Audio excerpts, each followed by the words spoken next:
Bueno, hola con todos, bienvenidos a esta charla. Vamos a conversar un poco sobre las estrategias de reducción de muerte materna que nosotros aplicamos acá en nuestro país, en Ecuador, eh, como este programa que está pues institucionalizado a nivel nacional ha permitido en los últimos años reducir en gran medida el número de muertes maternas a nivel nacional. Pues nosotros acá tenemos un Ministerio de Salud pues que ha dado una serie de pautas, una serie de guías que nosotros ponemos en práctica para evitar en mayor posibilidad pues que se den estas muertes maternas. Entonces vamos a conversar un poco sobre el score mamá y las claves obstétricas que nosotros aplicamos en el sistema de salud ecuatoriano. Primero hay que tener en cuenta pues que hay una alerta materna en el país y esta alerta materna no es nada más pues que esta estrategia que se fundamenta principalmente en todas las experiencias a nivel nacional, y lo que nosotros buscamos es que a partir de esas experiencias internacionales pues obtener resultados acá en nuestro país, y estos resultados pues los hemos venido obteniendo desde que se empezó a aplicar este programa, estas guías a nivel nacional. Esta alerta materna, ¿sí?, que se activó pues hace varios años en nuestro país, incluye tres actividades estratégicas. Incluye la captación oportuna de los casos, la estandarización de la atención a las pacientes y evidentemente pues la mejora de la gestión en la atención de las pacientes. ¿Y cómo nosotros obtenemos estas mejoras de gestión en la atención? Pues primero es importante identificar oportunamente a una mujer en el embarazo, ya sea en sus pues, controles prenatales, durante el parto y durante el puerperio. Identificar en estas tres fases pues cuáles son los riesgos obstétricos que esta mujer puede tener durante todo este periodo de tiempo. Y nosotros identificamos todos los riesgos a partir de una escala que nosotros denominamos Score Mamá, de la cual vamos a hablar luego, para de esa manera, identificando al paciente, podamos mejorar el manejo oportuno de acuerdo a todos los factores de riesgo que esta paciente pues presente, y de esa manera prevenir la muerte, aplicando ya esas las claves obstétricas ya y los kits que nosotros manejamos a nivel nacional. Es algo que está totalmente pues estandarizado. ¿Y cuál es el otro objetivo? Pues mejorar la gestión en la respuesta inmediata, es decir, a través de redes y microredes que nos permitan a nosotros pues estar conectados con toda la red de salud y dar pues la mejor atención en caso de que una de nuestras pacientes gestantes pues, tenga un tipo de problema durante su embarazo, durante el parto o en el posparto. Entonces, hay que tener en cuenta que la muerte materna no es nada más que el producto de la suma de varios factores, entre ellos la pobreza, la accesibilidad a los sistemas de salud, las carencias nutricionales que tienen o que presentan las mujeres, las patologías que pueden coexistir durante el embarazo. Y todos estos factores pues desembocan de alguna manera en la muerte de una mujer. Y eso pues refleja eh, todo lo que corresponde a nuestro sistema de salud. Entonces, hay que identificar siempre una muerte materna obstétrica directa y una muerte materna obstétrica indirecta. Nosotros hablamos de una muerte materna obstétrica directa, simplemente nos referimos pues a una complicación netamente del embarazo, del parto o del puerperio, ya sea por intervenciones, por omisiones de tratamiento, por omisión de algún signo de alarma, y pues eh, toda esta cadena puede desembocar en una circunstancia de muerte, ¿sí? Eso es una muerte obstétrica directa. Entonces, eso es lo que nosotros tenemos que identificar y evidentemente pues evitar. Una muerte obstétrica indirecta pues es aquella muerte materna que resulta de una enfermedad que existía previamente al embarazo, ¿sí? No está relacionada con una causa obstétrica directa, pero puede haberse o afectada debido a todos los efectos fisiológicos que hay durante el embarazo, durante el parto o durante el puerperio. Pueden ser enfermedades crónicas como la hipertensión esencial, pueden ser enfermedades autoinmunes, ¿sí? Como el lupus, que pueden pues empeorar el estado de la salud de nuestras pacientes y llevar o desencadenar la muerte de las mismas. Por eso es importantísimo pues realizar una buena historia clínica al momento de la primera pues consulta, ¿sí? Con nuestras pacientes gestantes para llegar a evitar estas muertes, ¿sí? Hay que siempre encasillarlas y ver si es que esa paciente tiene un alto riesgo obstétrico, que nosotros vamos a hablar con mayor detalle más adelante, para evitar pues que se desencadene esto. Aquí nosotros vemos una distribución porcentual de las muertes maternas en el país entre el 2018 y 2013. Sin embargo, pues las estadísticas muestran que hasta ahora, el 2020, pues las que encabezan siguen siendo pues aquellas que se han venido viendo en los últimos años. A la cabeza está pues la hemorragia en el embarazo, ¿sí? Hemorragia en el embarazo, durante el parto, durante el posparto, y la enfermedad hipertensiva. Son las que a la cabeza lideran justamente las causas de muerte materna. Sin embargo, tenemos otras causas, ¿sí? Causas indirectas, sepsis, causas pues que están relacionadas a enfermedades crónicas. Y pues nosotros al identificar los factores de riesgo en una paciente embarazada, pues tenemos que actuar para evitar esto. En los últimos años se ha logrado disminuir en gran proporción el número de muertes maternas, y eso es debido a la aplicación de todas estas guías que el Ministerio de Salud pues ha desarrollado y hemos puesto en práctica desde que fueron publicadas. ¿Sí? Y hemos tenido éxito en lograr esa disminución de la muerte materna. Sin embargo, en la actualidad, si es que llega a existir una muerte materna, el centro de salud del hospital o el sitio donde ocurrió esta situación, pues empieza un proceso de auditoría. ¿Sí? ¿Por qué ocurrió esa muerte materna? Puesto que con la aplicación de las guías y los protocolos, pues ya no deberían de ocurrir. Si ocurre, pues hay que investigar por qué ocurrió esa situación. Entonces, toda muerte materna es producto de una auditoría, ¿sí? Desde que se empezó a poner en práctica estos protocolos hasta la fecha, ¿sí?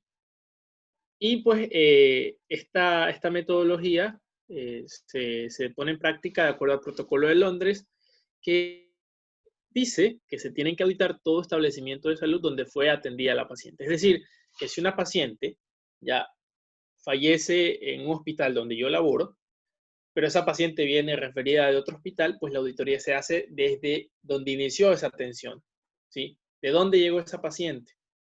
No solamente en el hospital donde murió, sino en el nivel inferior de salud en donde fue atendida. Entonces, es un proceso que dura varias semanas, incluso meses, para indagar el por qué esa paciente fallece.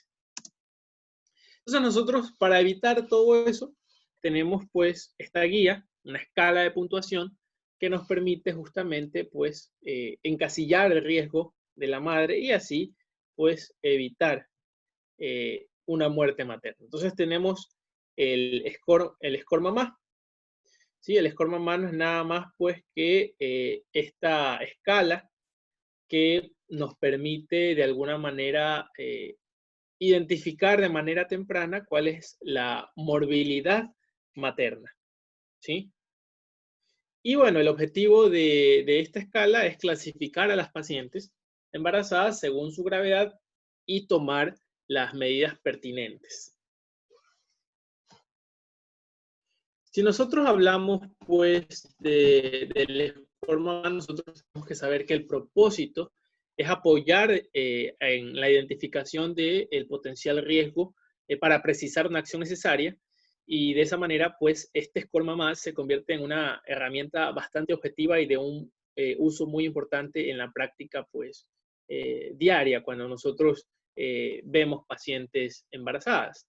Es básicamente una herramienta que debe ser utilizada no como herramienta principal, sino como una herramienta complementaria para la identificación de los casos que tengan riesgo biológico y por tanto, pues, el uso de esta escala debe de tener o de brindar apoyo en la toma de decisiones de nosotros como parte del personal de salud. Entonces, no es que nosotros nos regimos netamente a esta escala, sino que simplemente es una herramienta de ayuda para toma de decisiones. Entonces, esta escala incluye varias variables que nos permiten a nosotros dar una puntuación. Y nosotros vamos a puntuar el riesgo de la paciente, obviamente dependiendo de estas variables: frecuencia cardíaca, la presión arterial, tenemos valores de la presión sistólica, valores de la presión diastólica, la frecuencia respiratoria, la temperatura, la saturación de oxígeno, el estado de conciencia de la paciente y la presencia o no de proteínas en orina, ¿sí? Entonces, todos estos parámetros, ¿sí?, nos ayudan a dar una puntuación. Entonces, esta puntuación nos permite a nosotros, pues, tomar decisiones en cuanto a nuestras pacientes. Si nosotros tenemos, pues, una paciente con un score MAMA de 0, decimos que no hay un riesgo en esa paciente y, por tanto, pues, no habría problema alguno, ¿sí? Sin embargo, si tenemos una paciente de 1, de 2, de 3, ¿sí?, ya el riesgo pues aumenta y hay que tomar decisiones en cuanto a esa paciente, ¿sí? Entonces, el propósito de esto es clasificar la gravedad de esta paciente embarazada y precisar una acción necesaria y oportuna para la correcta toma de decisiones, ¿sí? Entonces, tenemos pacientes de riesgo bajo, de riesgo moderado y de riesgo alto, dependiendo de la puntuación que obtenga. Si tiene un score MAMA de 1, estamos hablando de una paciente de bajo riesgo, sin embargo hay riesgo. Una paciente 2, un riesgo moderado, y una paciente con un score MAMA de 3, un alto riesgo, ¿no? Un alto riesgo de que tengamos complicaciones y que pueda, pues, evidentemente, terminar en la muerte materna. Entonces, dependiendo de todos estos parámetros, nosotros simplemente encasillamos a nuestras pacientes, ¿no? Entonces, es un simple algoritmo, ¿sí? Dependiendo de la frecuencia cardíaca y de todos estos demás parámetros, nosotros lo encasillamos. Entonces, aquí tenemos más o menos cuáles son las indicaciones o los pasos a seguir una vez que nosotros pues identificamos a una paciente con un riesgo determinado. Si tenemos un score MAMA de 1, un riesgo pues no tan elevado, un riesgo intermedio con un score MAMA de 2, o un riesgo muy alto con un score MAMA de 3. Sí, nosotros tenemos que seguir una serie de pasos. Y esa serie de pasos pues están de alguna manera pues escritos en una guía práctica que es una clave obstétrica. Sin embargo, es importante que nosotros registremos todo aquello que nosotros veamos en las pacientes. Entonces, el registro de estos parámetros que nosotros tomamos en cuenta para el score MAMA es obligatorio, ¿sí? Nosotros tenemos una serie de documentos que tenemos que llenar con todos los parámetros que nosotros hayamos encontrado en nuestra paciente durante el proceso de evaluación, durante el proceso en donde nosotros vayamos a encasillar a nuestra paciente si tiene un riesgo bajo, un riesgo intermedio o un riesgo alto, ¿sí? Entonces, el score MAMA tiene que aplicarse en todas las mujeres gestantes y puérperas, es decir, una vez que el bebé haya nacido, ¿sí?, durante el puerperio es necesario, ¿sí?, seguir haciendo el control con estos parámetros que están descritos en el score MAMA. Entonces, ¿cómo se debe de realizar? Primero hay que tomar todos los signos vitales que hemos mencionado en la tablita anterior. Son todos estos parámetros que nosotros tenemos que tomar en cuenta, más una muestra orina para determinar si es que hay o no, pues, proteinuria. Y el registro obligatorio de estos signos vitales y del score MAMA tienen que llenarse tanto en los formularios de evolución y de prescripción, en la epicrisis, durante la emergencia, en la historia clínica materno-perinatal que tiene pues el Ministerio de Salud Pública, y en caso de que la paciente necesite ser referenciada pues a un centro de salud de mayor complejidad, pues allí también tenemos que adjuntar todos estos datos pues que nosotros hemos visto en la paciente durante el tiempo en que fue responsabilidad nuestra, ¿sí? Entonces, también es importantísimo no solamente anotar los parámetros. Si nosotros ponemos, ya tiene tanto de frecuencia respiratoria, tanto de frecuencia cardíaca, tanto de presión, es importante pues también encasillar la puntuación que corresponde. No solamente dejar los signos vitales en blanco, sino que hay que asignarle la puntuación del score pues que le corresponde. Si le corresponde una puntuación de 0, si le corresponde una puntuación de 1, de 2 o de 3. Y evidentemente realizar la sumatoria del porcentaje. Dependiendo de la puntuación que nosotros tengamos, pues tomar la decisión que corresponda realizar en esa paciente, ¿sí?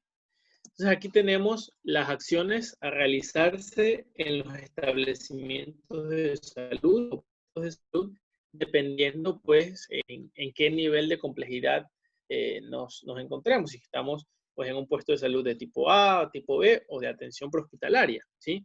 Hay que evaluar y analizar todos estos factores de riesgo, evaluar el bienestar materno-fetal y los signos de alarma, ¿sí?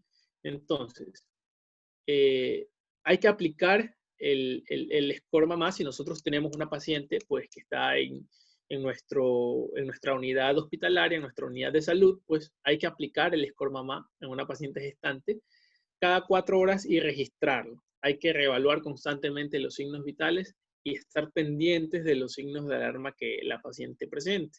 Hay que evaluar los factores de riesgo que estén concomitantes y realizar las pruebas pues, de bienestar fetal básicas, ¿sí?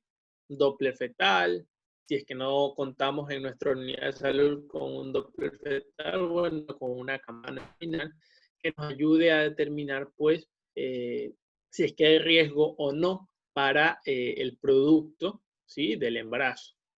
Y bueno, si es que es necesario, hay que considerar también realizar las pruebas complementarias, exámenes de laboratorio, ¿sí? Y dependiendo, pues, de la complejidad que tenga nuestra paciente, pues, ¿por qué no? Pues, evaluar las interconsultas con especialistas, ¿sí? Dependiendo de la complejidad de nuestra paciente, ¿sí?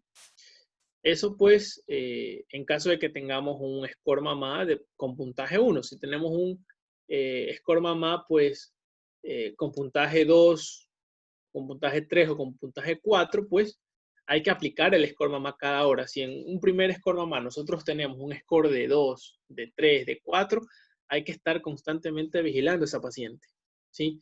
Hay que aplicar el score mamá cada hora, ¿sí? No cada 4 como lo hacíamos con un score solamente de 1, sino cada hora hay que aplicarlo.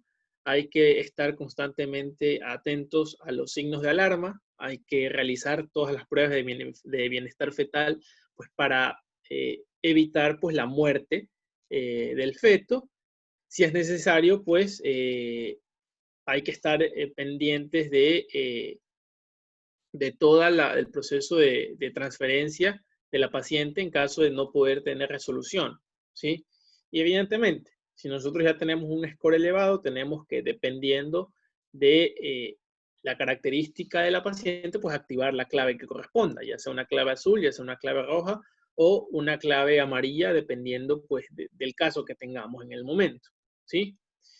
Si nosotros transferimos a la paciente por A o B circunstancias, si es que en nuestra unidad hospitalaria o nuestra unidad de salud no hay cómo resolver el problema de la paciente, pues una vez que activamos la clave, transferimos a la paciente, es importante que la paciente vaya acompañada por un profesional de la salud. La paciente no puede irse en su proceso de transferencia sola, ¿sí? Tiene que ir acompañada con un profesional de salud, preferentemente pues un médico, pues que vaya monitorizando todos los signos vitales hasta su arribo a la unidad de salud pues de mayor complejidad, ¿sí? Y hacer el seguimiento del caso porque evidentemente son pacientes que están asignadas a nuestras unidades de salud y cuando el problema mayor se haya resuelto pues van a ser contrarreferidas hasta nuestro nivel de atención. Entonces hay que hacer el seguimiento del caso. Y en caso pues que tengamos un score mayor a 5, ¿sí? Recuerden que con nuestros parámetros nosotros vamos sumando y obtenemos una valoración. Si tenemos un score mayor a 5, pues hay que estar muy pendientes de esa paciente. Aplicamos el score mamá cada 30, cada 15 minutos, dependiendo de la complejidad del caso. Hay que estar pendientes de los signos vitales, de los signos de alarma, ¿sí? Hay que activar la clave según sea necesaria, clave azul, clave roja, clave amarilla, ¿sí? Y estar pues pendiente del bienestar fetal, ¿sí? Con el Doppler a la mano, ¿sí? Con campana de Pinar, si es que no contamos con un Doppler, pues, y pues elaborar la referencia con el formulario 053, ¿sí? Para de esa manera, pues, en caso de que estemos en una unidad de salud que no tenga resolución, no nos permita resolver el problema, pues,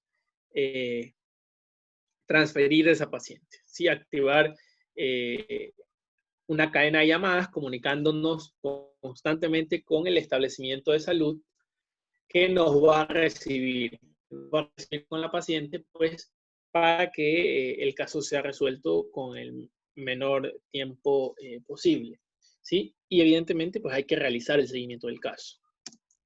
Si nosotros ya estamos en un centro de salud de mayor complejidad, en un hospital básico, pues, tenemos casi la misma modalidad en cuanto a los pasos a seguir, ¿sí? O las acciones a realizarse. Si tenemos un score más de 1, pues evidentemente hay que estar pendiente de los signos vitales, registramos los signos vitales cada 4 horas, realizamos todas las pruebas de bienestar fetal, ¿sí? Y en caso, pues, de que se considere una interconsulta con especialista y si este puntaje de 1 en la observación se va revirtiendo en lo que pasa a las horas, pues se manda a la casa a la paciente y se realiza el seguimiento, ¿sí? En caso de que la paciente pues viva cerca del centro de salud y si es que este puntaje de 1 se revierte a un puntaje de 0 mientras está en la observación, ¿sí? En nuestra observación obstétrica, se puede mandar a la casa a la paciente, sin embargo, pues hay que realizarle el seguimiento constante. Si ya nosotros tenemos un score mamá de 2 o de 4, pues ya nosotros hacemos o activamos la clave correspondiente, dependiendo pues, de la paciente. Realizamos todas las pruebas y anotamos todo lo que corresponde, ¿sí? Y bueno, pues, en caso, pues, de estar en un hospital básico y no contar con el especialista al momento de que tengamos una paciente, pues, compleja, podemos activar una transferencia a un hospital de especialidades, a un hospital de tercer nivel, ¿sí? Sin embargo, pues, si se revierte el puntaje durante el tiempo de estancia en que estuvo en nuestro centro de salud tipo C o en nuestro hospital básico, pues puede quedarse, ¿sí? En observación en nuestra unidad hospitalaria. Si ya tenemos un score más de 5, pues ahí sí tenemos que hacer la activación de la clave correspondiente y inmediatamente pues iniciar la transferencia con un acompañamiento pues de un profesional médico que acompañe a la paciente hasta llegar al hospital de especialidades, a este hospital de tercer nivel, ¿sí? Nosotros determinamos pues, el riesgo obstétrico en una paciente evaluando varios parámetros, ¿sí? Hay que evaluar parámetros como la edad, ¿sí? Parámetros como antecedentes patológicos personales, cambios en los antecedentes obstétricos, ¿sí? Si es que ha presentado sangrado durante su embarazo, si es que ha presentado infecciones durante su embarazo. Entonces nosotros vamos a ir encasillando a estas pacientes con un embarazo pues con riesgo inminente o un riesgo muy alto, ¿sí? O encasillamos a estas pacientes con un embarazo de alto riesgo o con un embarazo pues de bajo riesgo, ¿sí? Todo eso depende de todos los factores de la madre, ¿sí? Si son madres menores a 16 años, mayores a 35 años, ya eso es un factor de riesgo para que sea un embarazo de alto riesgo. ¿sí? Si el periodo intergenésico, es decir, el periodo entre un embarazo y el otro ha sido menor de 2 años, ya hay riesgo debido a la cicatriz uterina que no haya cerrado correctamente, un riesgo de ruptura uterina, entonces estamos ante un embarazo, pues, que podría complicarse. Es otro factor para encasillar a estas pacientes con embarazo de alto riesgo. En caso, pues, que tengamos positivas las pruebas infecciosas, ¿sí? El TORCH, un TORCH positivo, pues encasillamos a esta paciente con embarazo de alto riesgo. Antecedentes de alcoholismo, de tabaquismo, de drogas por parte de la madre también son considerados factores de riesgo para un embarazo de alto riesgo, ¿sí? Antecedentes de hijos prematuros, de hijos macrosómicos, de hijos que hayan nacido con bajo peso o malformaciones en embarazos anteriores, también hay que tener en cuenta a estas pacientes durante todo su proceso de seguimiento, ¿sí? Entonces, una vez que nosotros hemos encasillado a las pacientes, es importante, pues, estar pendientes de ellas y hacerles los seguimientos respectivos. Y bueno, hemos hablado de que las pacientes tienen, pues, un score mama, hemos ya evaluado el riesgo y decimos, bueno, esta paciente tiene un score mama de 1, un score mama de 2, un score mama de 3, de 4, de 5, de 6, lo que sea. Pero, ¿qué hay de ahí? ¿Cuál es el paso a seguir si nosotros tenemos una emergencia obstétrica? ¿Ya? En el caso, pues, que se nos presente una emergencia obstétrica, nosotros contamos con estas claves. Estas claves, pues, nos permiten seguir un proceso de pasos sistematizados para tomar decisiones correctas en el tiempo adecuado y de esa manera, pues, evitar una muerte materna, ¿sí? Es un sistema de respuesta rápida, ¿sí?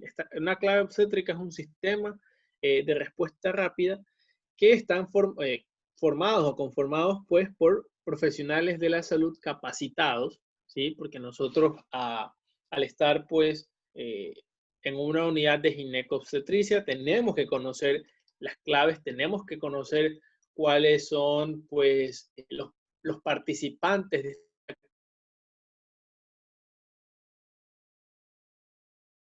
¿sí? Entonces, nosotros en Ecuador, ¿sí? Tenemos 3 claves para manejar 3 tipos de pacientes. Tenemos una clave roja para manejar a las pacientes que presentan hemorragias obstétricas durante cualquiera de sus trimestres. Una hemorragia en el primer trimestre, en el segundo trimestre, en el tercer trimestre, una hemorragia posparto, ¿sí? Entonces, nosotros manejamos a esa paciente con ese perfil eh, con una serie de pasos que ya están muy bien estructurados. Por otro lado, los trastornos hipertensivos severos durante el embarazo, ¿sí? También tienen su manejo, que es mediante la clave azul, y tenemos pues el manejo de las pacientes con sepsis o choque séptico obstétrico, utilizando pues la clave amarilla.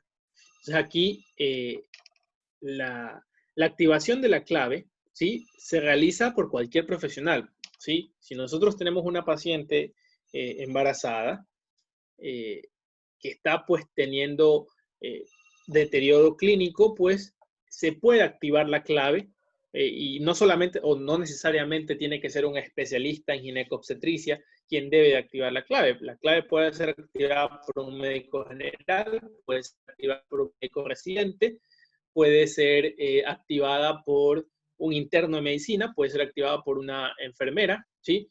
Y una vez pues que se activa la clave, que puede ser activada en cualquier lugar, ¿sí? Puede ser activada en quirófano, puede ser activada en hospitalización, en la sala de emergencias, incluso hasta en el pasillo de un centro de salud, ¿sí? El objetivo es dar una respuesta rápida, ¿ya? Ante el deterioro clínico de nuestras pacientes. Entonces, lo ideal para activar la clave, ¿ya?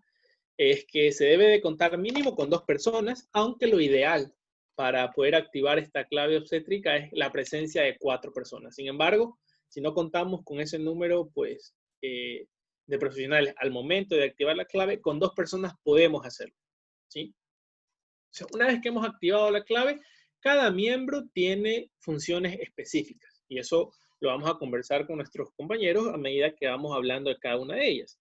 Tenemos un coordinador, ¿sí? Que es aquel pues, que nos ayuda a orientar en cuanto a lo que tenemos que hacer, cómo lo tenemos que hacer y en qué momento lo tenemos que hacer.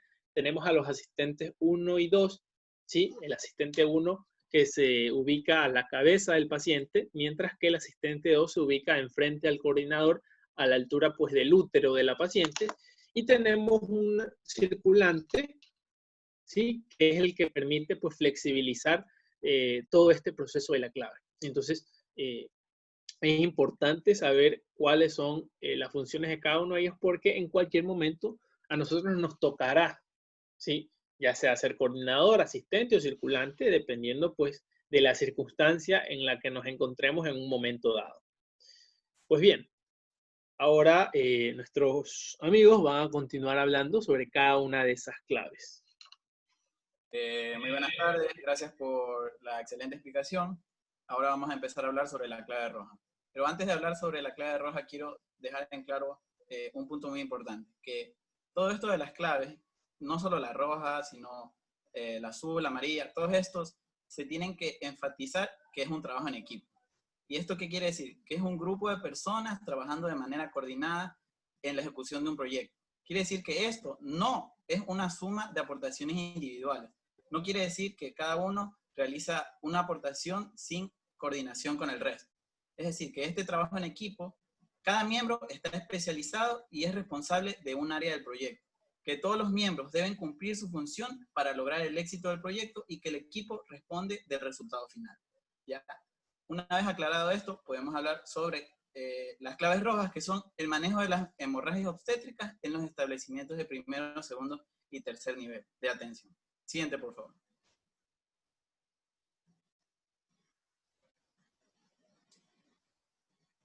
La clave roja, es importante tener que todas estas claves tienen un objetivo. Y el objetivo de la clave roja es evitar, obviamente, el shock hipovolémico. Y para esto, el Ministerio de Salud Pública, como ya mi compañero lo ha mencionado antes, ha tenido un protocolo, una guía que se debe cumplir dependiendo si estamos en hospitales de segundo o tercer nivel o si es decir, unidades de tipo C o en unidades de menor nivel que sean centros de salud, entre otros. Bueno, comenzamos, como ya había mencionado mi compañero, que lo ideal es que existan 4 participantes, ¿verdad? Un coordinador, 2 asistentes y un circulante. Esto sería lo ideal en las unidades hospitalarias de tipo C. Bueno, pues, el coordinador, que está ubicado a la altura del útero,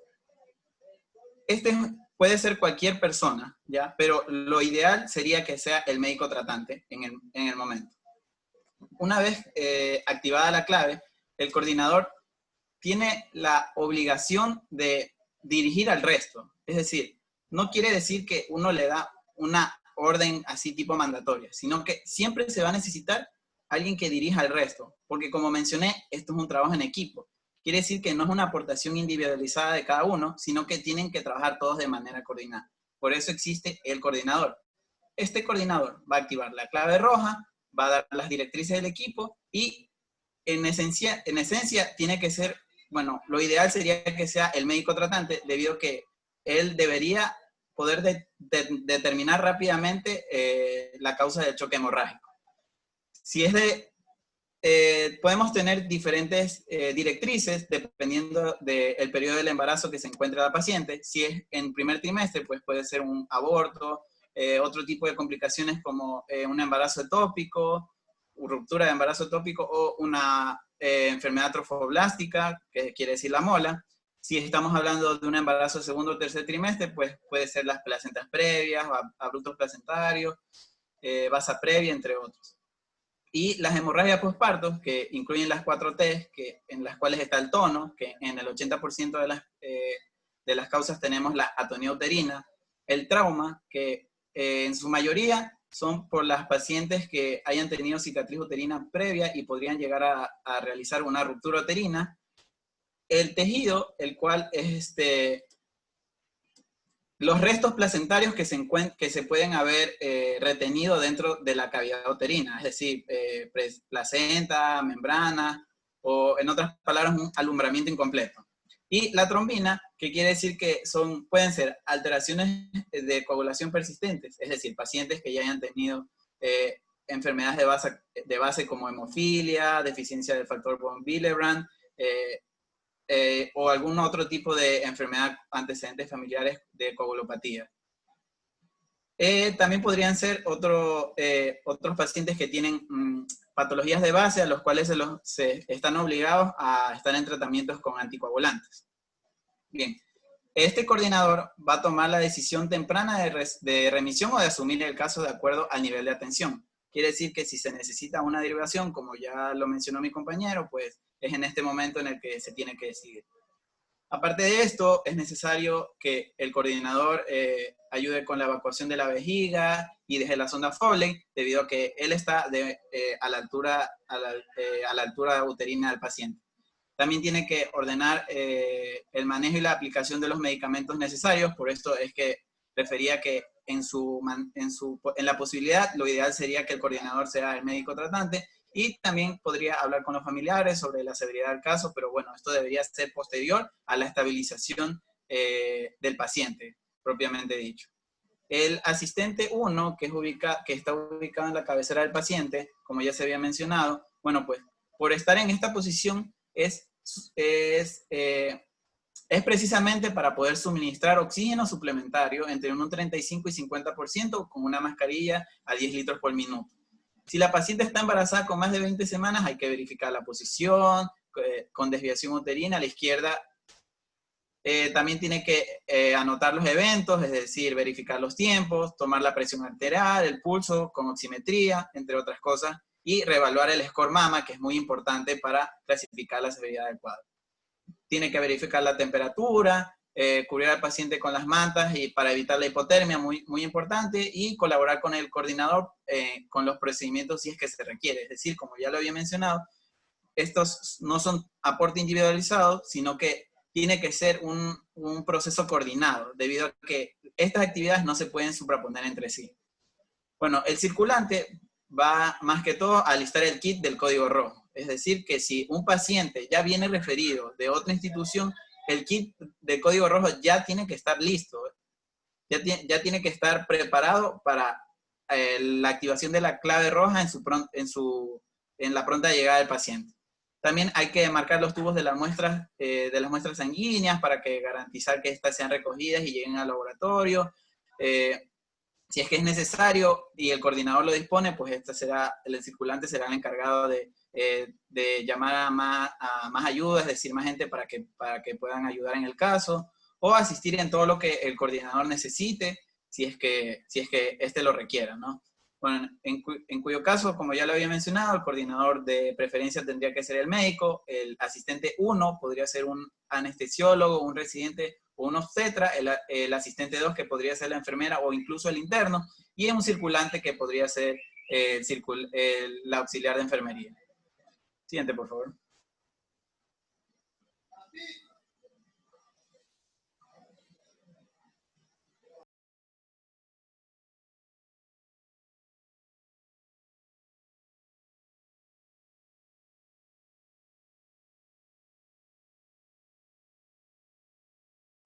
Ya, en las unidades de tipo C, es decir, no se ha cambiado, creo.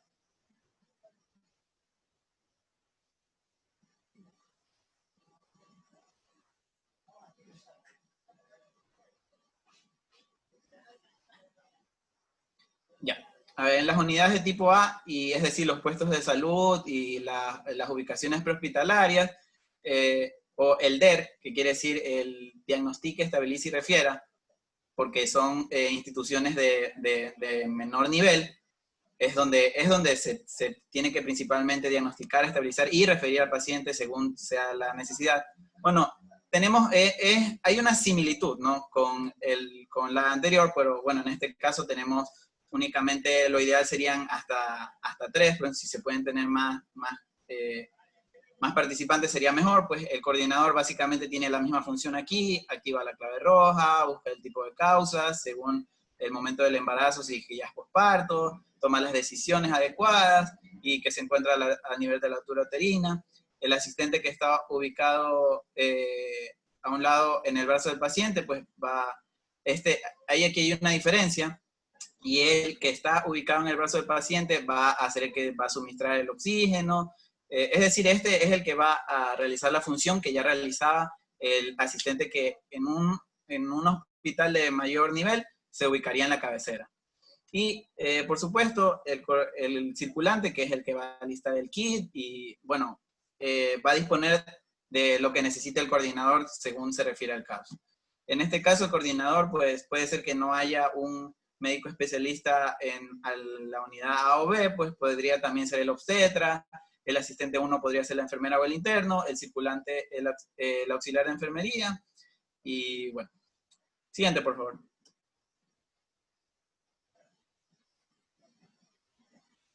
Ya.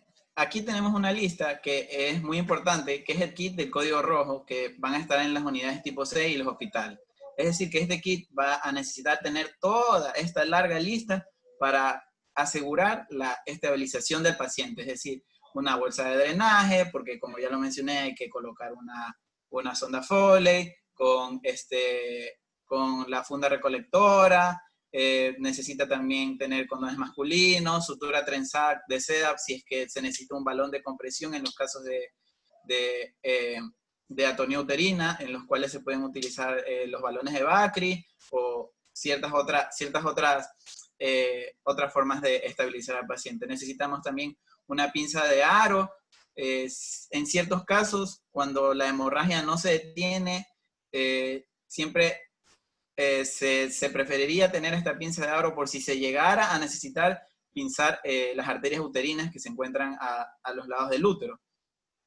Siempre hay que tener un termómetro regular, es decir, digital, para poder controlar la temperatura, que esto consta entre los parámetros del escormama, una jeringuilla de 20 cc, de 1 cc, de 5 cc y de 10 cc, catéteres de oxígeno, equipo de venoclisis, porque se necesitan canalizar 2 vías. Importantísimo esto, que ya vamos a ver más adelante cuando se explique la metodología de cómo se realizan los pasos para aplicar la estabilización del paciente. Catéteres intravenosos periféricos, mascarillas de oxígeno, pares de guantes quirúrgicos, equipo de vía central de alto flujo, lactato de Ringer, pues obviamente para pasar las soluciones y evitar el shock hipovolémico, que es el principal objetivo de la clave roja. Cloruro de sodio, también tener bien controlada saturación de oxígeno con el oxímetro de pulso, tensiómetro, los tubos rojo, azul y lila, 3 de cada uno para poder recolectar las muestras de sangre y mandarlas al laboratorio. Los formularios, es decir, los pedidos de sangre, el código rojo, el pedido de laboratorio, todo eso.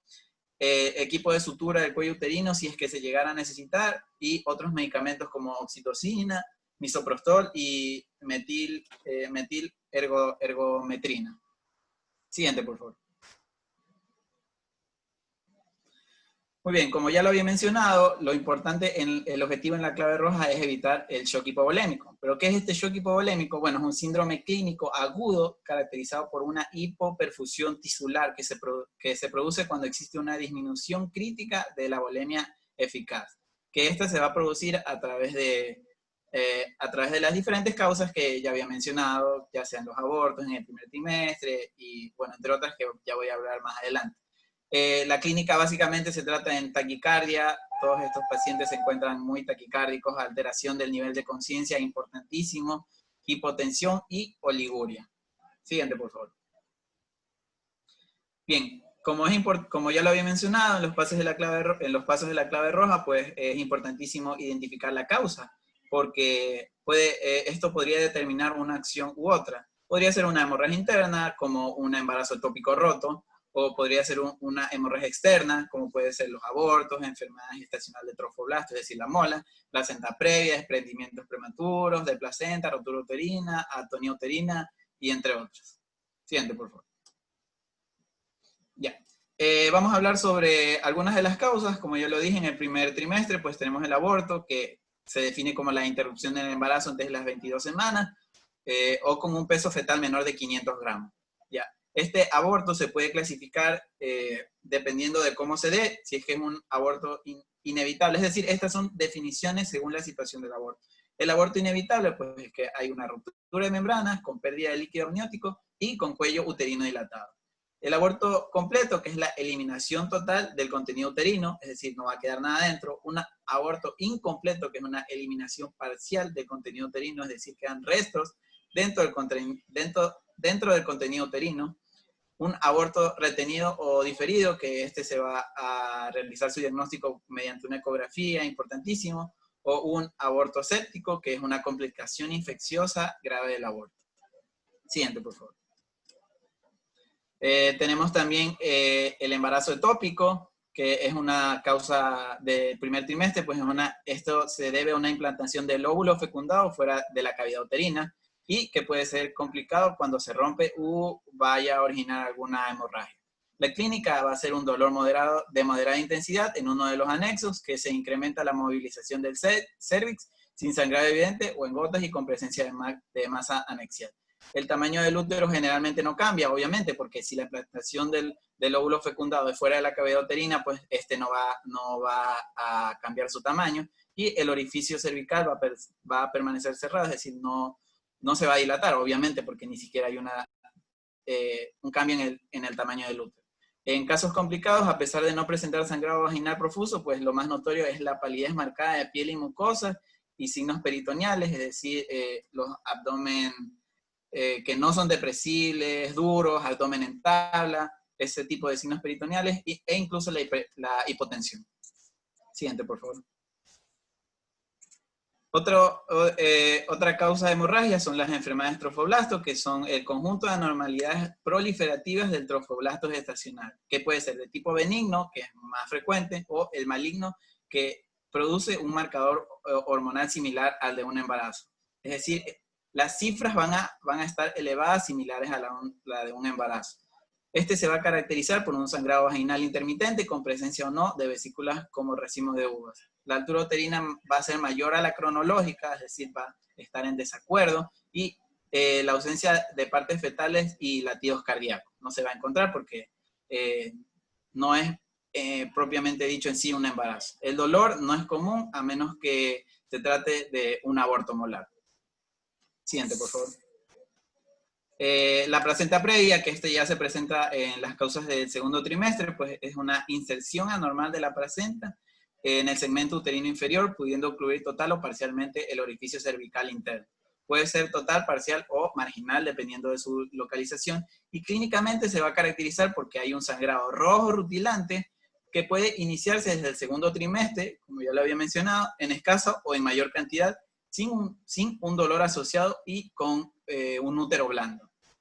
Siguiente, por favor. El desprendimiento prematuro de placenta puede ser total o parcial de una placenta insertada en su sitio normal después de la 20ª semana de gestación y antes del alumbramiento. Se caracteriza por un sangrado escaso o abundante dependiendo del porcentaje de desprendimiento, y puede estar ausente si se trata de un desprendimiento con una formación de un coágulo retroplacentario. El útero está hiperestimulado y sí va a causar mucho dolor. Siguiente, por favor. Una retención placentaria, que estas ya son causas posparto. Bueno, pues la retención placentaria se da cuando a los 30 minutos de haberse producido el nacimiento del bebé, la placenta no se desprende. En los casos cuando se realiza un manejo activo del alumbramiento, se considera retención placentaria si la placenta se encuentra adherida por más de 15 minutos luego del nacimiento del bebé. Es decir, si ya hubo un manejo activo con medicamentos.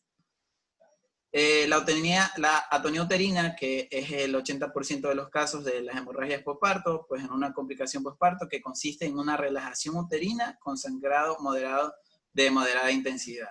Es decir, que el útero no se va a contraer adecuadamente después de realizar el parto. Se va a presentar en casos de sobredistensión uterina, como puede ser en los embarazos de alto riesgo, como macrosomías fetales, en las pacientes que sean diabéticas gestacionales o incluso diabéticas antes del embarazo, embarazos gemelar, polihidramnios, etc. Ya todos estos embarazos que vayan a provocar una sobredistensión uterina que normalmente se da. Siguiente.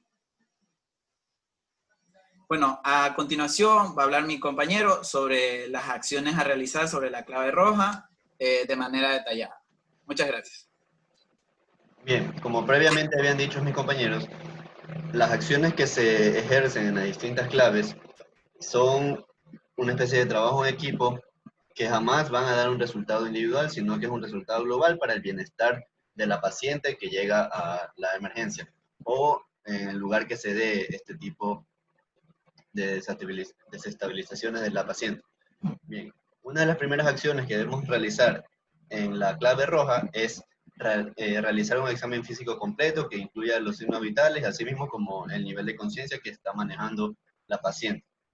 ¿Ya? El personal que está ahí en el momento de realizando el examen físico y todo, también debe colocar el traje anti-shock no neumático de acuerdo a la disponibilidad.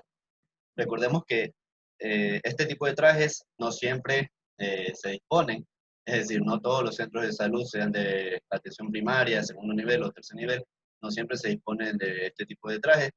Aún así, hay otro tipo de medidas, hay otro tipo de máquinas que nos ayudan a mantener la temperatura de la paciente, que es lo importante aquí. Asimismo, mientras se está haciendo todo este trabajo en equipo, es importante asegurar la vía aérea. ¿Okay? Es importante proporcionar oxígeno suplementario para que la saturación se mantenga siempre por arriba de 90%. Asimismo, como aseguramos la vía aérea, debemos asegurar la volemia. Todo esto mediante la reposición de líquidos eh, de, de manera rápida con cristaloides y luego con bolos de 500 ml según evolución clínica hasta que la presión arterial sistólica suba por encima de 90 milímetros de mercurio. Siguiente, por favor. Como la paciente en esa clave roja, la paciente está perdiendo sangre, es importante que hagamos reposición de líquido, como habíamos dicho, de cristaloides, así mismo como de manera rápida, así si lo amerita también coloides. Y la paciente, como está perdiendo sangre, debemos tener nosotros siempre listos 2 concentrados de glóbulos rojos, habiendo hecho una previa realización de pruebas cruzadas para ver qué tipo de sangre es. Sin embargo, sabemos que esto en una situación de emergencia o, o en un centro de salud en el que no se imponga muchas veces una prueba rápida de tipo de sangre, lo que debemos hacer es disponer 2 unidades de concentrado de glóbulos rojos de tipo O negativo. Recordemos que el O negativo es el donante universal. Bien. Asimismo, realizando todas estas acciones, se vacía la vejiga y se coloca una sonda vesical con drenaje de bolsa de recolección. Importante mantener la temperatura de la paciente, como habíamos dicho, y activar la red para transferir a una paciente a un establecimiento de mayor complejidad. Debemos recordar que esto no significa que debemos transferirla apenas la paciente esté con signos vitales estables. Debemos estabilizar a la paciente, ver que su volemia esté bien, debemos ver que se mantenga estabilizada un buen tiempo, con un nivel de conciencia bueno, y ahí sí transferir, y que el cuidado de la paciente debe ser desde el centro de salud, sea primario o segundo nivel, en el que yo me encuentro, durante el transporte de la paciente, es decir, la paciente debe seguir estabilizada, sus signos vitales deben seguir estables durante el transporte de la paciente, y así mismo llegar al punto en el que se transfiere estable. De nada me sirve a mí que yo la estabilice en mi centro de salud y durante la transferencia de la paciente se estabilice porque me va a llegar igual o peor que la vez que me llegó a mí. ¿Ok? Siguiente, por favor. Bien.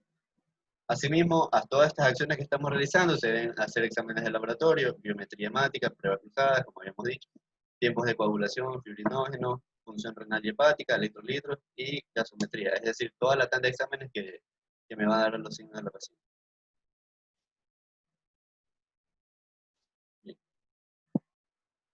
Asimismo, debemos estar preparados, por ejemplo, para una atonía uterina. En este caso, lo que se hace es que se realiza un masaje uterino o compresión bimanual permanente con guantes estériles. El puño de una mano se coloca en la vagina presionando la cara anterior del útero y con la otra mano se comprime a través del abdomen la cara posterior del útero. Asimismo, debemos administrar uterotónicos si el caso lo amerita, es decir, oxitocina intramuscular, misoprostol, metilergonobina o ergonobina. Todo esto aquí se puede repetir de 2 a 4 horas máximo y máximo 5 dosis en un periodo de 24 horas. Todo esto vigilando constantemente a sí mismo sus signos vitales y todo.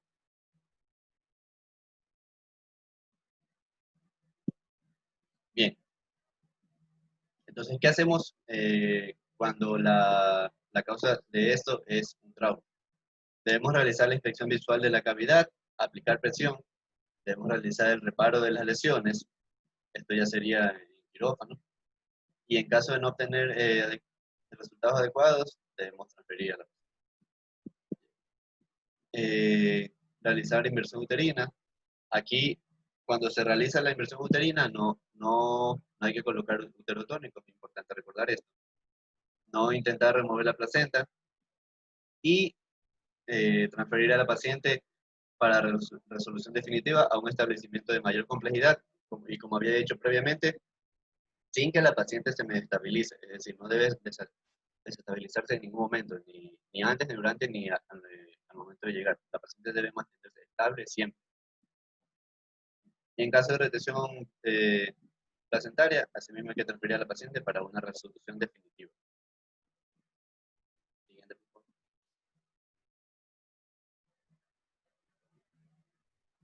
En caso de una coagulopatía, si hemos transferido ya a la paciente, se debe administrar ácido tranexámico a dosis de 1 gramo intravenosa luego de cada 6 horas. En caso de hemorragia postparto, secundaria a traumatismo del canal del parto, sospechas de trastorno de coagulación, para esto debemos realizar previamente la historia clínica, revisarla si ya la tenemos a la mano, o hemorragia postparto que no sea el manejo inicial con uterotónico. En caso de hemorragia que no sean, se debe colocar un balón de compresión uterino con previa administración de antibióticos profilácticos. Si no se obtiene un resultado satisfactorio en el manejo de esta patología, se debe realizar una transferencia a la paciente a un establecimiento de mayor complejidad. Bien. Bien. Y por último tenemos este pictograma para la estimación visual de la hemorragia obstétrica.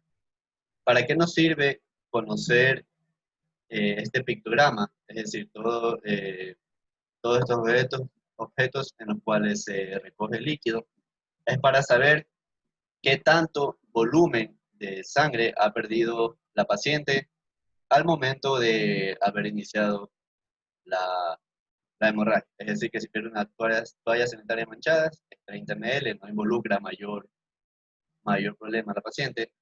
Si es una toalla sanitaria totalmente empapada, 100 ml, un apósito de 10 por 10, equivaldría a 60 ml, un pañal adulto 250.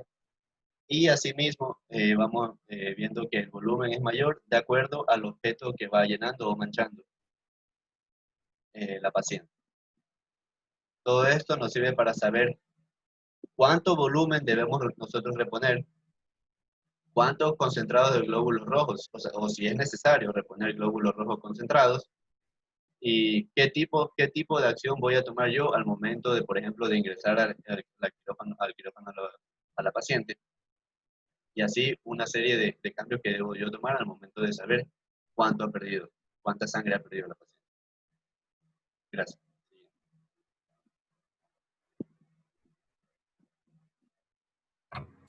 A continuación, mi compañero le va a hablar sobre el clavo azul y su manejo. Muchas gracias por la explicación a nuestro compañero y vamos a seguir con la clave azul en este momento.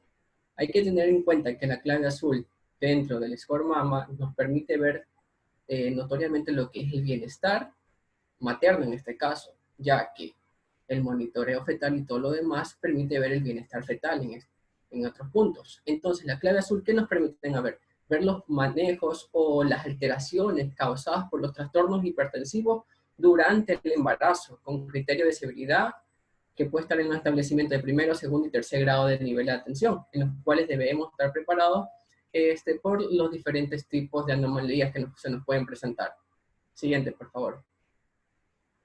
Lo que tenemos que tener en claro en todo este proceso es que todo problema relacionado a hipertensión en el embarazo tiene que ver relacionado a los pacientes que tienen una gestación mayor de 20 semanas, entre los cuales vamos a tener que toda paciente en el cual presente a partir de las 20 semanas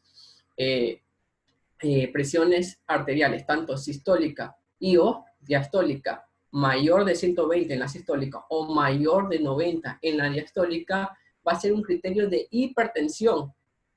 Pero, ¿cuál es la diferencia que vamos a tener en todo esto? La diferencia va a recalcar en que si solo se mantiene la presión arterial elevada, sin ninguno de otros criterios que ya vamos a hablar, se habla como una hipertensión gestacional. Si esta hipertensión está presente antes de las 20 semanas, se lo determina como una hipertensión crónica, que no forma parte del embarazo. Pero en casos en donde vaya a haber ciertos puntos que antes de las 20 semanas haya alteración de la función del laboratorio o alteración en la presencia de proteínas en la orina, esto nos recalca a que se la denomina a la paciente con un diagnóstico de hipertensión crónica con sobrealineamiento de preeclampsia. ¿En qué consiste todo esto? Se lo va a hablar ahorita, en el cual consiste que en las mujeres embarazadas, en el cual mayor de 20 semanas, con presión arterial, diastólica o sistólica elevada, como se ha nombrado anteriormente, con los laboratorios, en este caso sería daño hepático, función renal alterada, nos va a permitir ver que esta paciente tiene daño multiorgánico por la presión arterial elevada, lo cual nos hace sospechar de una paciente con preeclampsia. Pero, en cambio, si solo tenemos la presión arterial elevada, solo se lo sospecha como una hipertensión del embarazo. Siguiente, por favor. Entonces, ¿en qué va a consistir la diferencia entre preeclampsia y eclampsia? Para tener determinado todo esto, tenemos que saber que la presión arterial durante la gestación se la denomina a presiones mayores de 140 miligramos, 140 miligramos de mercurio en la sistólica y en la diastólica mayor de 90 miligramos sobre mercurio. Pero cuando la vemos de una zona leve a moderada, se la determina con una presión entre 140 y menor a 160. En cambio, la presión arterial diastólica se la ve entre una presión de 90 y menor a 120. Pero si vemos a una paciente con una presión arterial mayor de 160 en la sistólica o mayor de 120 en la diastólica, se la determina como una hipertensión severa, en el cual si vemos asociado los marcadores que hemos dicho, tanto de función renal y función hepática alterado, nos determina a un cuadro de preeclampsia. Y si no tenemos estos cuadros de laboratorio alterado, pero tenemos la presencia de proteinurias mayor de 300 miligramos sobre decilitro, vamos a tener también un paciente con problemas renales, los cuales nos va a indicar que esta paciente también tiene preeclampsia. Pero ¿cuál es la diferencia entre cada uno en preeclampsia y eclampsia? La diferencia solo se suma en que la eclampsia son las convulsiones que aparecen en una mujer que se encuentra embarazada, pero generalmente se asocia más a alteraciones de presiones arteriales severas. O sea, quiere decir que una paciente con una preeclampsia severa puede terminar en una eclampsia en estos casos. Siguiente, por favor.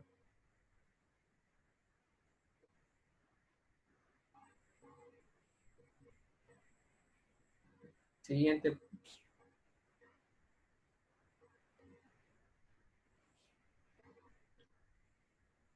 Siguiente.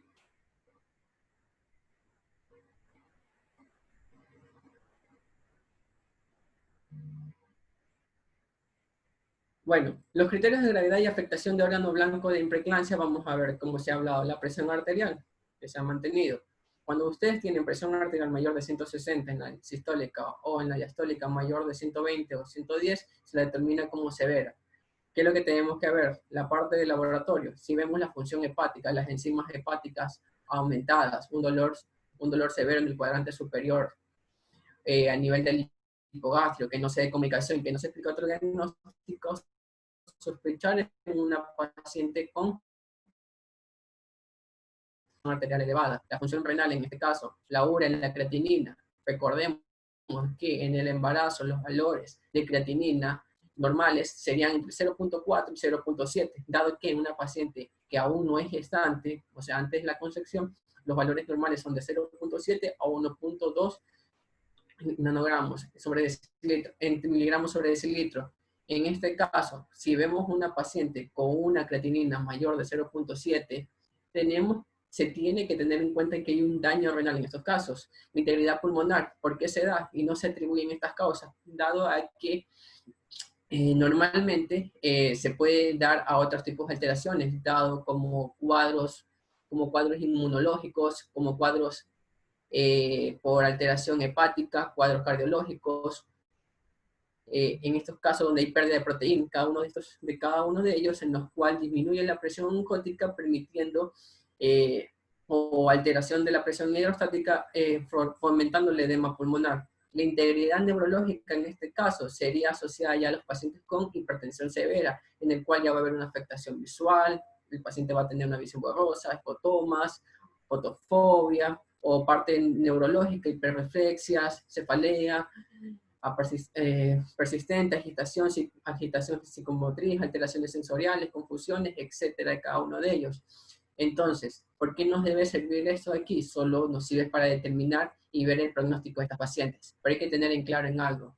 ¿Cómo vamos a determinar una paciente con preeclampsia o una paciente con eclampsia debido a todo esto? Nos llega a nosotros cualquier paciente, en este caso con semanas de embarazo. Se tiene entendido que las semanas entre las semanas 0 a 12, los factores que intervienen en fomentar el aborto son más de tipos por alteraciones cromosómicas. En cambio, mayor de 12 semanas hasta las 22, 24 semanas, por alteraciones en la placenta, alteraciones en las placentas, infecciones, cada una de ellas que se pueden tener. Entonces, si ya salimos a una mujer con mayor de 24 semanas que mantiene una hipertensión arterial elevada que no ha sido controlada, no ha sido detallada, esta mujer puede terminar con un óbito fetal. ¿Dado por qué? Porque siempre hay que determinar los antecedentes en esta mujer, tanto familiares como personales. Digamos que en este caso hay factores de riesgo elevado y factores de riesgo bajo en esta paciente, en el cual hay que determinar si esta paciente cuántas gestaciones ha tenido y qué alteraciones en las anteriores gestaciones ha tenido. Si ha debutado con la misma hipertensión arterial elevada, o que si ha tenido preeclampsia en su anterior embarazo, eclampsia en su anterior embarazo, en el cual nos suma puntos para criterios de gravedad que vuelva a debutar con este tipo de alteraciones. Entonces nosotros ya podemos clasificar a estas mujeres y poder tener un tratamiento que nos permita evitar el desarrollo de esta enfermedad. ¿En qué consiste? En que la semana número 12, como ya se va a explicar, en la semana número 12 se dan tratamientos de soporte en estas mujeres, en el cual consiste en la administración de calcio, 1500 miligramos repartidos en 3 dosis cada día, y el uso de ácido acetilsalicílico de 75 a 80 miligramos cada 12 horas. ¿Y cuánto se lo va a utilizar? Por todo el embarazo, hasta terminar el embarazo se va a tener que utilizar cada uno de estos tratamientos. Es para evitar, en este caso, la hipertensión arterial, que sumado a los criterios de gravedad que vamos a tener aquí, puede fomentar la preeclampsia o eclampsia. Siguiente, por favor.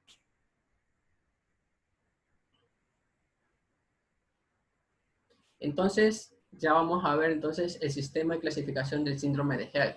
El síndrome de Hell es nada más que la alteración en cuando vamos a tener una disminución de las plaquetas, una disminución de las plaquetas, una hemólisis, se va a tener cada uno de ellos, en los cuales va a presentar que esta paciente está presentando criterios de gravedad, en el cual el riesgo tanto para la vida de la madre como del producto van a estar elevados, en el cual la clasificación de Hell, por la clasificación de Mississippi vamos a tener las plaquetas menores de 50.000.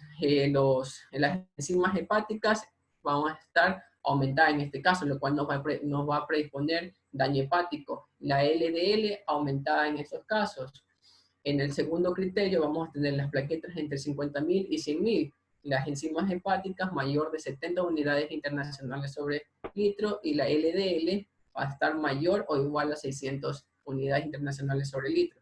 Pero ya cuando hay una categoría 3, las plaquetas están entre 100.000 y 150.000, y las enzimas hepáticas están levemente aumentadas en estos casos. Entonces, cuando nosotros aplicamos siempre cuando hay la clasificación número 1, donde todo está disminuido en este caso y corre el riesgo más de hemorragia postparto estas mujeres. Siguiente, por favor.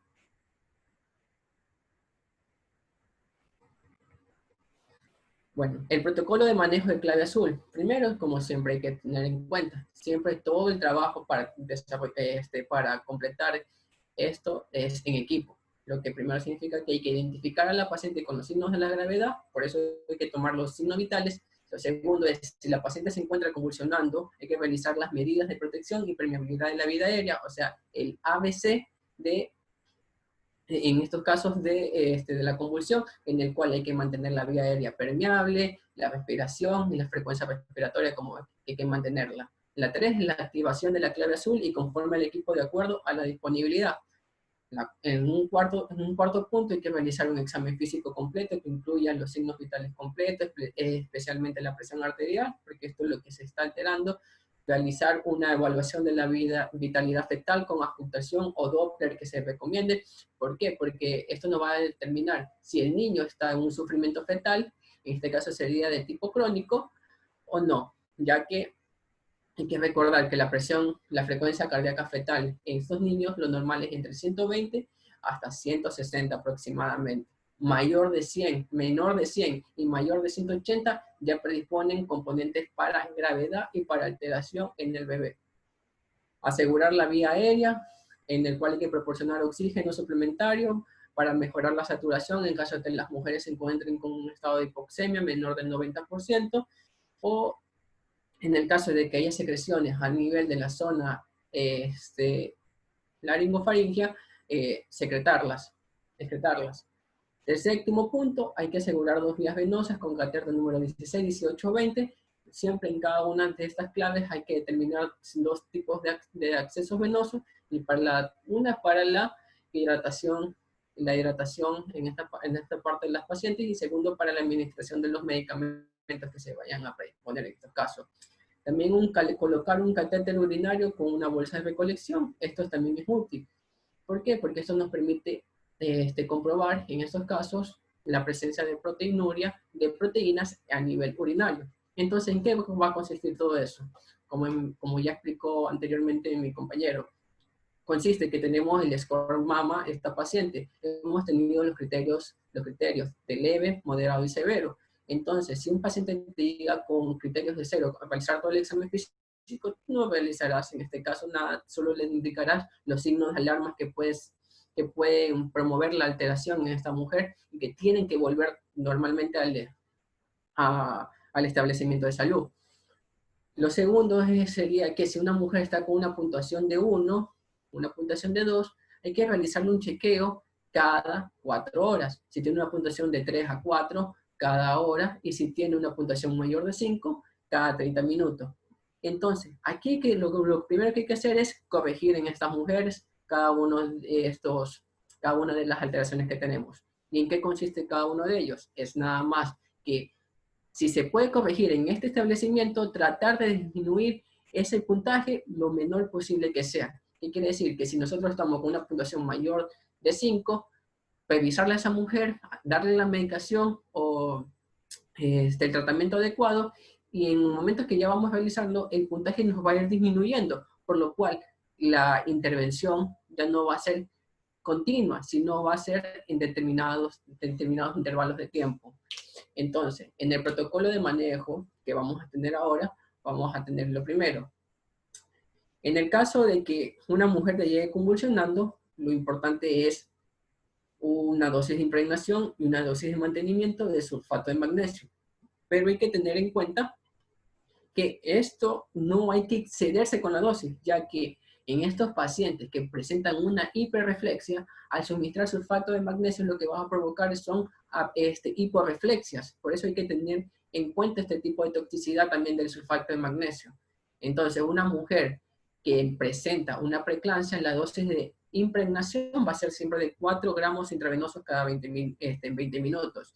Y una mujer con una eclampsia ya determinada, en este caso, sería 6 miligramos intravenosos en 20 minutos. Y esto es después que continuar con un mantenimiento, que es 1 gramo en el caso de la preeclampsia, en una infusión continua, en el caso de la eclampsia, a 2 gramos en hora de forma continua. En caso de toxicidad por sulfato de magnesio, como se ha hablado, hay que aplicar gluconato de calcio al 10%, 1 gramo por vía intravenosa en 10 minutos.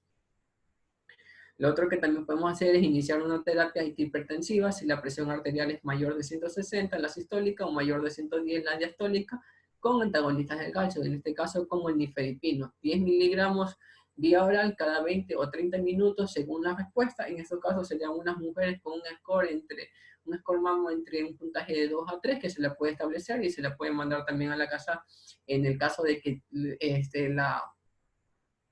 la alteración vaya disminuyendo. Hidralaxina, en caso que no responda al nifedipino, 5 miligramos intravenosos si la presión arterial diastólica en este caso no disminuye. Esto es un relajante de las vías musculares del músculo liso. En caso de convulsiones recurrentes, siempre hay que adicionar un bolo de 2 gramos de sulfato de magnesio en 20 minutos.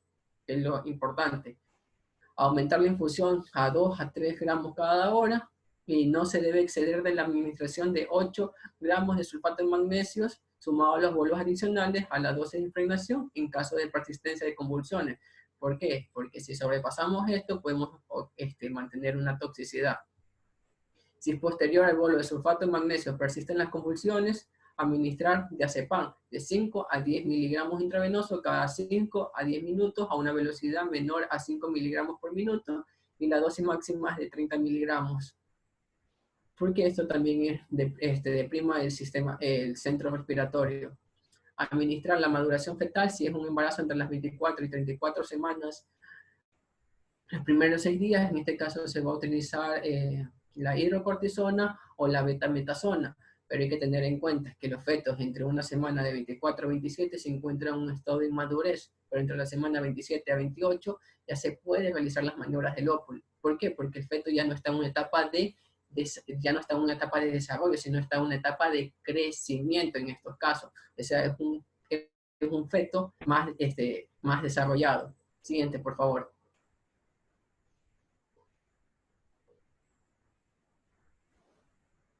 El protocolo de manejo de clave azul también vamos a tener los exámenes de laboratorio complementario, que si hay disponibilidad, la proteína en tirilla, en este caso, si la proteína en tirilla es mayor de 3 cruces, hay que realizar la proteinuria en 24 horas, en el cual una recolección de orina durante 24 horas, 1 galón de agua, el cual se determina para ver cuánto es la cantidad de proteínas en ella. Una biometría hemática completa para saber cómo está tanto la parte hemática como la parte hepática. La creatinina, la urea, el ácido úrico, bilirrubinas, transaminasa, TGO, LDH y frotis sanguíneo. Esto sirve para ver los tiempos, en algunas partes, el frotis sanguíneo para saber cómo está la coagulación, la creatinina, la urea y el ácido úrico para ver cómo está la función renal, las bilirrubinas y las transaminasas para valorar función y lesión hepática. Las pruebas de bienestar fetal, como ya hemos dicho, que es el monitoreo cardiofetal. En este caso, lo único que no vamos a ver es que si hay aceleraciones y que no haya desaceleraciones, que el niño se mueva, que las contracciones uterinas no sean mayor de 35 a 45 milímetros de mercurio y mayor de 30 minutos, porque estas serían contracciones verdaderas, lo cual nos induciría que ya hay un labor de parto activo en estos casos. Siguiente, por favor.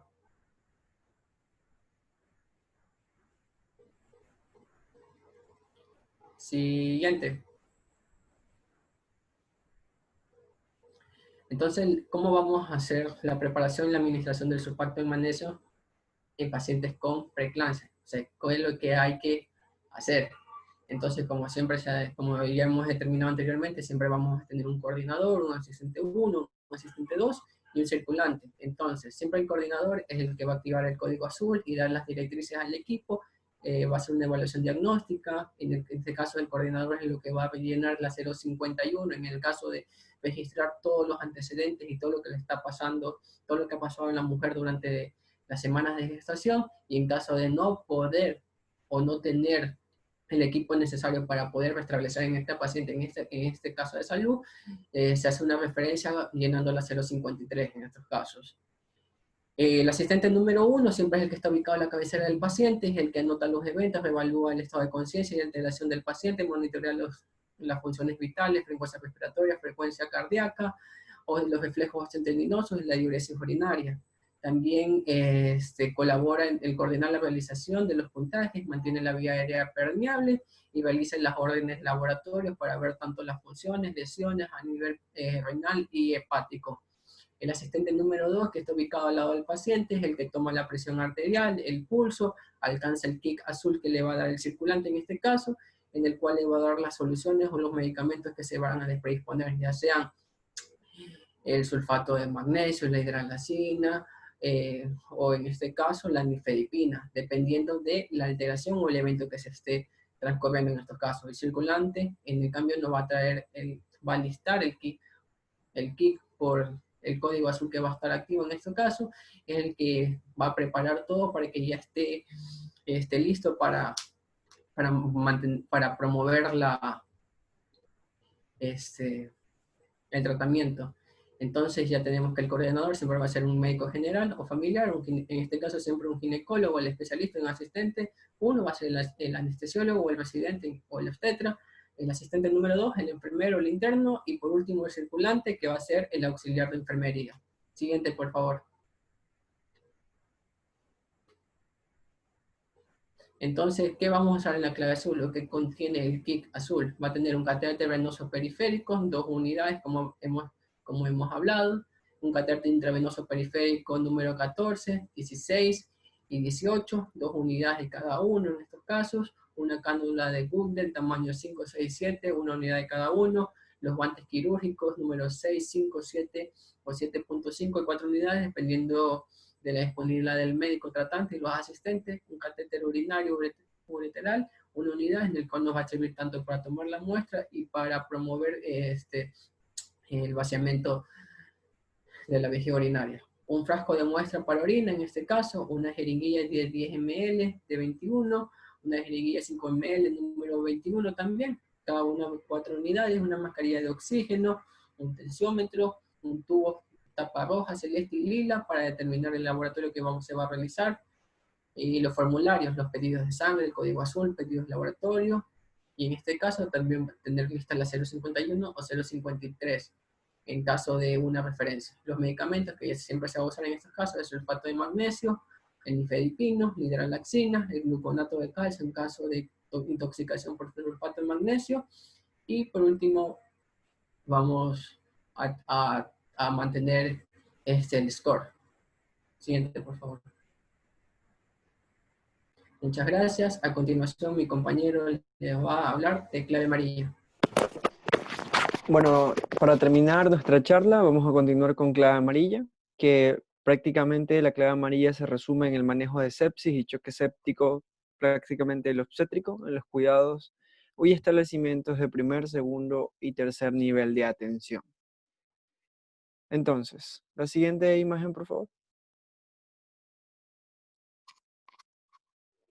Tenemos un protocolo al igual que las anteriores claves. El protocolo de la clave amarilla es primero identificar signos de respuesta inflamatoria sistémica, o SIRS, por sus siglas de acrónimo. La presencia de dos o más de las siguientes variables. Primero tenemos temperatura mayor a 38 grados o menor a 36 grados, algo muy parecido con lo que teníamos en el SCORMAMA. De ahí podemos ya sacar los primeros parámetros. La segunda es una frecuencia cardíaca mayor a los 90 latidos por minuto. Y la frecuencia respiratoria a 20 por minuto o presión parcial de dióxido de carbono menor a 32 miligramos o, menor a 32 o menor de 28 miligramos en el caso de la sierra. Glóbulos blancos mayores a 12.000 o menores a 4.000 y más del 10% de formas inmaduras. Como podemos ver ahí, tenemos tres parámetros los cuales nosotros los podemos identificar rápidamente sin esperar al laboratorio, puesto que en estos casos es necesario la acción rápida. Los tres primeros parámetros fueron parámetros que nosotros pudiéramos sacar de inmediato, y si ya encontramos dos de estos positivos, ya podemos estar pensando en que sí tenemos una respuesta inflamatoria sistémica, sin necesidad de esperar a las cosas propias del laboratorio, como son la cantidad de glóbulos blancos y como son también la, la, la presión parcial de dióxido de carbono. Entonces, si se sospecha de caso de sepsis, se va a realizar un Quick SAFA, que por sus siglas en inglés nos va a ayudar a identificar a un paciente que tenga una gran posibilidad de desarrollar sepsis, en los cuales tiene los siguientes parámetros. Uno, alteración del nivel de conciencia, que tiene que tener un Glasgow menor o igual a 3. La frecuencia respiratoria mayor a 22 por minuto, una taquicardia de por sí y una presión arterial sistólica menor a 100 miligramos. Entonces, la siguiente, por favor. Tenemos como protocolo ya en sí, es activar primero la clave amarilla conforme el equipo y de acuerdo a la disponibilidad. Como lo dijimos al principio, de 2 a 4 personas. 2 personas mínimo, 4 personas óptimo. La comunicación debe ser una comunicación confirmatoria, es decir, una comunicación que si yo pido algo, la persona tiene que repetir el comando o la orden para ver si es que la persona la cual recibe la orden entendió y así no haya cosas que se realicen mal o malos entendidos. Si el paciente presenta signos o síndrome de respuesta inflamatoria sistémica y un foco infeccioso, demostrado o muy probable. Ejemplo, tos con expectoración amarillenta que supone neumonía, entonces se inicia el manejo del protocolo de sepsis. Se realiza un examen físico completo que incluye signos vitales y nivel de conciencia, como le dije, la escala de Glasgow. Monitoreo continuo de signos vitales cada 15 minutos y se realiza la escala de sepsis obstétrica para determinar si el paciente requiere manejo por unidad de cuidados intensivos, dependiendo del establecimiento de salud donde se encuentre. Si la paciente requiere unidad de cuidados intensivos, se deberá activar inmediatamente la red para realizar la transferencia a un hospital, preferiblemente de segundo o tercer nivel. Para ello veremos la tabla 12 más adelante. En la paciente gestante hay que evaluar la vitalidad fetal mediante la auscultación o Doppler fetal si se dispone. Asegurar la vía aérea que proporciona oxígeno suplementario para conseguir una saturación mayor al 90%, puesto que el shock disminuye todo lo respiratorio. Asegurar 2 accesos venosos con catéter número 16, 18, 20 para obviamente aumentar la volemia de la paciente. Y colocar un catéter urinario y de drenaje de bolsa de recolección. Una vez definido el diagnóstico de sepsis, se va a establecer la meta de reanimación, dependiendo del nivel de resolución. No hay que retrasar el traslado y hay que iniciar la reanimación en caso de que sea necesario. Las metas de reanimación hemodinámica inicial son de 6 horas, de acuerdo al nivel de complejidad. Es decir, si encontramos los siguientes parámetros: presión arterial menos de 65 milímetros de mercurio, un gasto urinario menor al 0.5, conociendo que el normal es 1 ml, saturación venosa central, que es de la vena cava superior, mayor al 65%, y presión venosa central, que se encuentre entre 8 a 12 milímetros de mercurio. La siguiente, por favor. Bueno, las acciones a realizar en la clave amarilla, primero es iniciar una administración de líquidos cristaloides con un bolo inicial de 30 ml/kg, en caso de hipotensión o signos de hipoperfusión.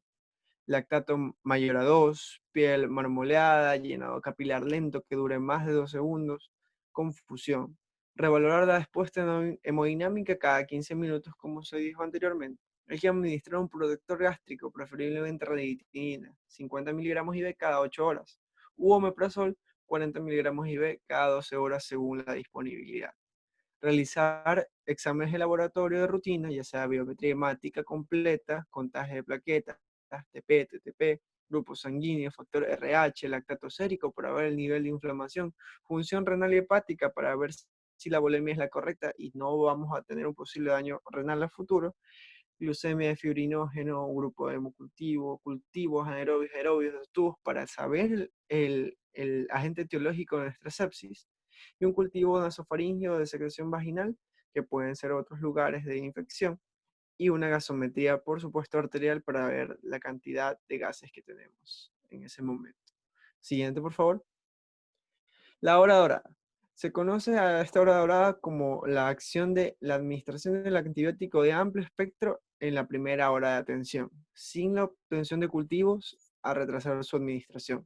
En caso de contrario, iniciar tratamiento empírico como de terapia de amplio espectro según el nivel de tensión. Es decir, nosotros insertamos un antibiótico de manera profiláctica sin conocer todavía el germen específico para evitar la progresión de la sepsis, o ya mantenerlo cubierto hasta que el paciente llegue al hospital, ya sea de segundo o tercer nivel. Siguiente, por favor. El esquema antibiótico utilizado va a ser esquema 1. El esquema 1 constituye el kit amarillo, ya sea penicilinas de 5.000 IV cada 4 horas, más metronidazol de 500 miligramos IV cada 8 horas. Y se puede utilizar también gentamicina de 80 miligramos IV cada 8 horas. Se transfiere a la paciente a un establecimiento de mayor complejidad si se encuentran los signos anteriormente mencionados, como la respuesta inflamatoria sistémica con más de 2 parámetros, un paciente que no está respondiendo a los cristaloides instalados y demás. El esquema 2 incluye un antibiótico de un poquito amplio, más amplio espectro, los cuales vendrían a ser sulbactam de 3 miligramos IV en cada 6 horas, clindamicina 900 miligramos IV cada 8 horas, y gentamicina 1.5 miligramos sobre kilogramos IV, luego se pasa a 1 miligramo kilogramo cada 8 horas. El esquema 3 incluye ceftriaxona, 1 gramo IV cada 12 horas, más metronidazol 500 miligramos IV cada 8 horas. Y hace también clindamicina 600 miligramos IV cada 6 horas. El esquema 4 incluye los antibióticos de más amplio espectro que se pueden utilizar en una mujer embarazada, que sería piperacino más tazobactam de 4.5 gramos IV cada 6 horas. Si a pesar de la administración adecuada de líquidos, la hipotensión persiste, si hay una presión arterial sistólica menos de 90, se deberá considerar la administración de vasopresores. Y la elección del fármaco vasopresor va a depender del nivel de atención. La siguiente.